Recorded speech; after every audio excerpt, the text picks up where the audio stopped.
Et le rugby, comme chaque lundi, Manon Fossat, Mathieu Blin et Philippe Broussard. Et la nouvelle du jour, elle concerne le top 14, Mathieu Blin.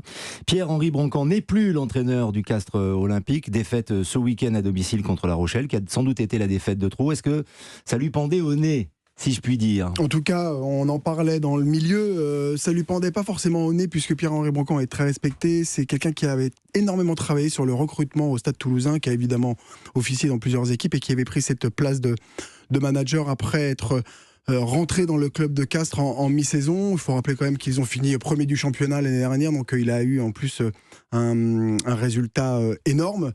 Pierre-Henri Broncan fait partie de ces très gros techniciens, mais a priori, donc d'une part les résultats n'étaient plus à la hauteur de ce que Pierre-Yves Revol, le président de Castres, attendait. C'est quelqu'un qui est très exigeant, il a toujours été envers lui-même, donc il est très exigeant avec le groupe. Quand les résultats sont pas là et que vous êtes très exigeant, la dureté du quotidien crée souvent des mots MAUX qui sont souvent inconsolables.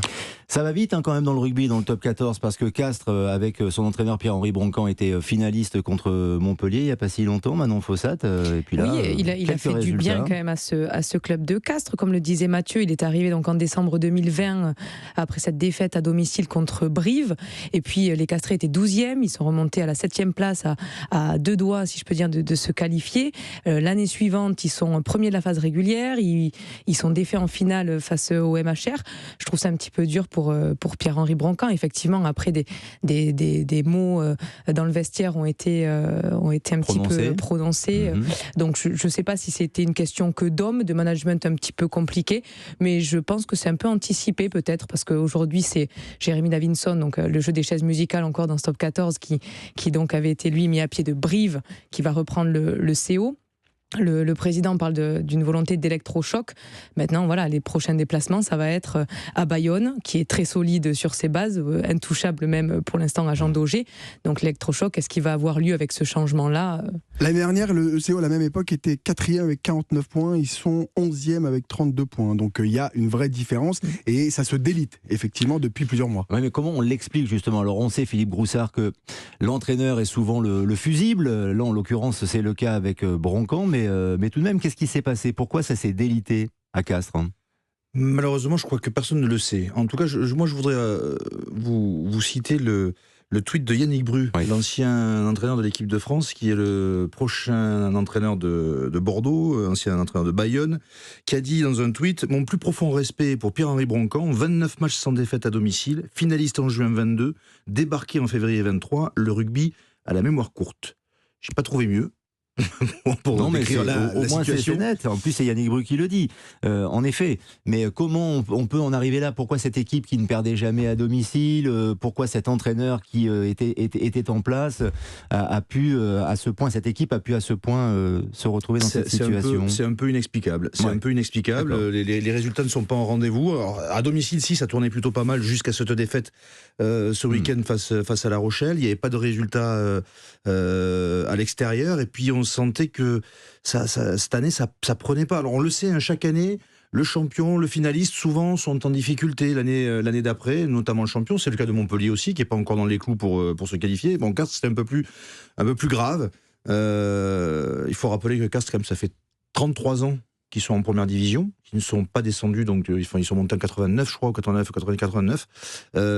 Donc ça fait une sacrée traite qu'ils sont là.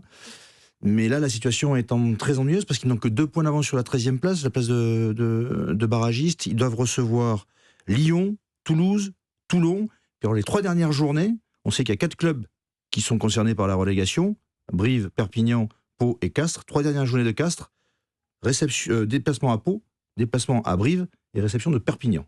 Donc tout va se jouer, je pense, dans ces 3 dernières journées de ce top 14. Et bon courage à Jérémy Davidson. Ça va vite dans le rugby, en ce moment 4e entraîneur tout de même débarqué de la saison. Alors il y a plusieurs fois eu des managers, parce que là on parle de managers qui ont été sortis. Ce qui va très vite et ce qui est très nouveau, c'est que des managers sortis en pleine année se retrouvent dans des nouveaux clubs pendant l'année, alors qu'on entendait toujours l'année suivante, les choses se dilaient sur les mois qui restaient. Là, sortir Pierre-Henri Broncan, on est à la J19 ce week-end, donc il reste que 7 matchs donc c'est très très très serré. Davidson qui est parti de Brive et qui avait été là aussi très très important dans le développement de Brive.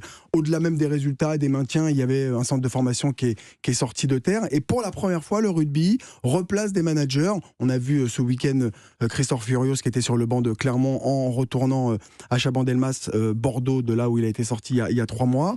C'est très nouveau. C'est pas forcément que un très bon signe. Alors Pierre-Yves Revol, il fait partie de ces présidents déjà qui a une longévité en tant que président immense. Il a été aussi président de la Ligue nationale de rugby, comme Vincent Merlin, une vingtaine ou une trentaine d'années, même s'il est évidemment un collaborateur direct des laboratoires Fabre. Il est très calme, c'est quelqu'un qui ne fait pas d'invective. J'écoutais la discussion du football juste avant, il n'est jamais descendu sur le terrain ou derrière la cahute pour invectiver soit ses joueurs, soit ses entraîneurs. Donc s'il prend cette décision, c'est que certainement il a jugé qu'il n'y avait pas d'autre choix que de sortir le grand chef, puisque dans le rugby, et ça aussi c'est peut-être des choses qui doivent évoluer, les managers sont un petit peu omnipotents, pour ne pas dire complètement omnipotents. Quatre entraîneurs principaux sortis dans une même saison. Moi, j'ai pas souvenir d'avoir vu autant de coachs. Et recalé en plus. C'est pour ça que c'est un phénomène notable. Et 4,5 même, parce qu'il y a Olivier Azam qui n'était pas entraîneur principal, mais entraîneur à Montpellier qui aussi s'est fait sortir. Enfin, 4 managers sortis sur une même saison. Ça veut dire maintenant, Fossette, qu'il y a plus de fébrilité, que les présidents hésitent beaucoup plus, qu'ils ont peur d'avoir de mauvais résultats. Plus de facilité à sortir un manager qu'il y en avait peut-être il y a quelques années de ça. Plus de facilité contractuelle, plus de facilité parce qu'il y a moins de scrupules. Non, mais c'est important, je pense, de comprendre, parce que effectivement. Je ne sais pas si c'est une question de scrupule, comme disait Mathieu.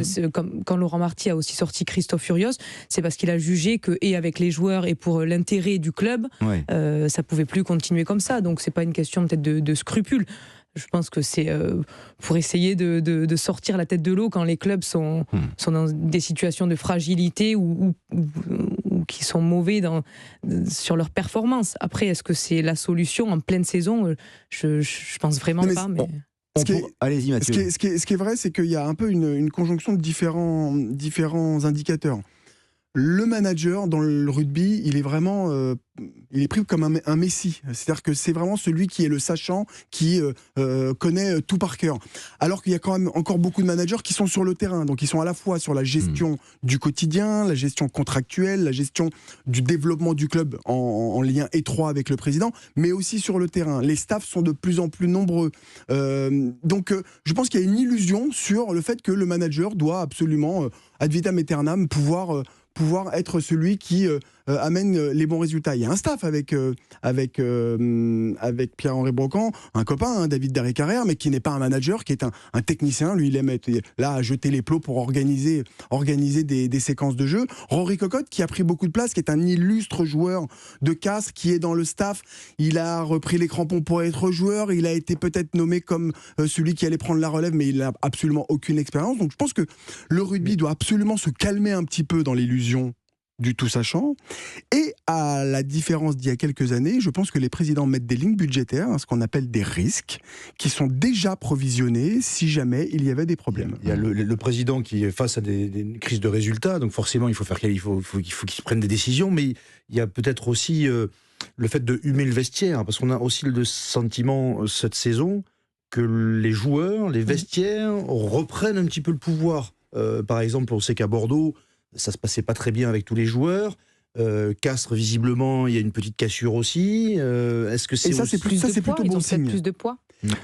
Ça, c'est plutôt bon signe. Ça veut dire que les joueurs reprennent la main et il n'y a que eux qui peuvent décider là où ils veulent. Alors, il faut faire très attention parce que les effets de démultiplication, quand c'est un groupe qui parle, il peut vite se tromper. Il peut vite aussi être guidé par la voix de quelques meneurs.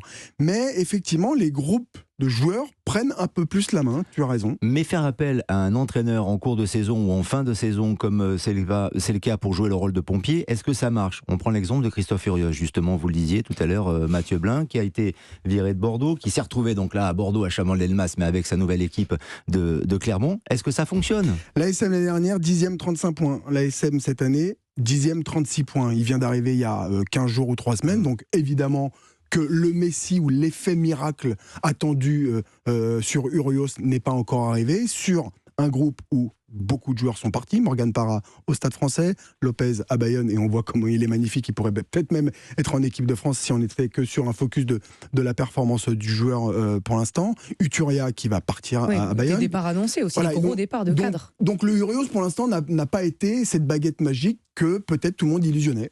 Après, il est là depuis quelques semaines. Il y a eu 3 rencontres. Bon, il a assuré, entre guillemets, clairement assuré la victoire à domicile qu'il fallait. Bon, hier, ils font encore beaucoup de fautes, il y a beaucoup de déchets, mais je les ai trouvés peut-être un peu plus libérés quand même hier, les Clermontois, à voir après. Mais c'est beaucoup trop tôt pour juger l'effet Urios, je pense, sur Clermont. Le problème, c'est qu'il n'y a pas beaucoup de journées pour redresser le... Mais il n'a pas son staff, il n'est pas venu avec son staff non plus. Justement, c'est la saison prochaine. On a 3 exemples. On a Brive avec Patrice Colazo, Brive est dernier. Donc on est allé chercher quelqu'un qui arrive dans un club en plein milieu de la saison. C'est pas une situation facile. Il arrive tout seul, il s'adapte au club dans lequel il arrive. Christophe Furios, pareil, il arrive dans un club qu'il ne connaît pas, sans son staff, sans les gens avec qui il travaille d'habitude. Il doit s'adapter. Et finalement, là où ça marche à peu près le mieux, c'est à Bordeaux. Parce qu'on est resté dans la continuité. Certes, Urios est parti, mais on a gardé le staff, on n'a pas rajouté une personne extérieure en plus. Et visiblement, c'est là que ça marche c'est pas extraordinaire, mais c'est là finalement que ça marche le mieux.